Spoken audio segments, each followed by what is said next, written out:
ರಜತಾದ್ರಿಯಲ್ಲಿ ಪ್ರಭು ಪರಮೇಶ್ವರನ ಸಂಭ್ರಮದ ಸಭೆಯನ್ನೇ ಈ ಬೆಳ್ಳಿ ಬೆಟ್ಟ ಬಿಳಿಯ ಬಣ್ಣಗಳಿಂದ ಶೋಭಿಸುತ್ತಾ ಇದೆ. ಬಿಳಿಯ ಬಣ್ಣ ಸತ್ಯ ಧರ್ಮಗಳ ಪ್ರತೀಕ.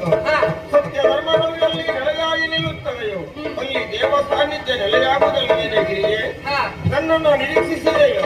ತಲೆಯಲ್ಲಿ ಹೆಣ್ಣು, ಹಣೆಯಲ್ಲಿ ಕಣ್ಣು, ಕೊರಳಲ್ಲಿ ಸರ್ಪ, ನರರುಂಡ ಮೇಲಾಲೆಯಾಗಿ ಧರಿಸಿರುವ ನನ್ನನ್ನು ಕಂಡ ಭಕ್ತಾದಿಗಳು ಒಂದೊಂದು ರೀತಿಯಲ್ಲಿ ನನ್ನನ್ನು ಗುರುತಿಸಿದ್ದಾರೆ. ನನ್ನ ಸಭೆಯನ್ನ ನಿರೀಕ್ಷಿಸಿದೆಯೋ? ಎಂತೆಂತ ಮಹಾನ್ ವ್ಯಕ್ತಿಗಳು ನನ್ನ ಸಭೆಯಲ್ಲಿ ರಾರಾಜಿಸುತ್ತಾ ಇದ್ದಾರೆ ನೋಡು.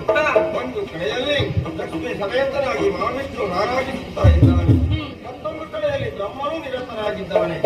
ಈ ಕಡೆಯಲ್ಲಿ ನನ್ನ ಮಗನಾಗಿರುವ ಶರಾನನು, ಕಲ್ಯಾಣ ಮೂರ್ತಿಯಾಗಿರುವ ನಾರದ, ನಾನು ಏರುತ್ತಿರುವ ವಾಹನ ನಂದಿ, ಇವರೆಲ್ಲರೂ ನೆರೆದಿದ್ದಾರೆ. ಪ್ರಮುಖಾದಿ ಗಣಗಳು ಎಷ್ಟು ಹೊತ್ತಿಗೆ ಪರಮೇಶ್ವರನ ದರ್ಶನವಾಗುತ್ತದೆ ಎನ್ನುವ ನಿರೀಕ್ಷೆಯಲ್ಲಿ ಇದ್ದಾರೆ. ಇದನ್ನು ಕಂಡಾಗ ಮನಸ್ಸಿಗೆ ಸಂತೋಷ. ಈ ತುಂಬಿದ ಸಭೆಯಲ್ಲಿ ಯಾರಿಗೇನಾದರೂ ಜಿಜ್ಞಾಸೆ ಮೂಡಿದ್ದೆ ಹೊಂದುತ್ತಾರೆ.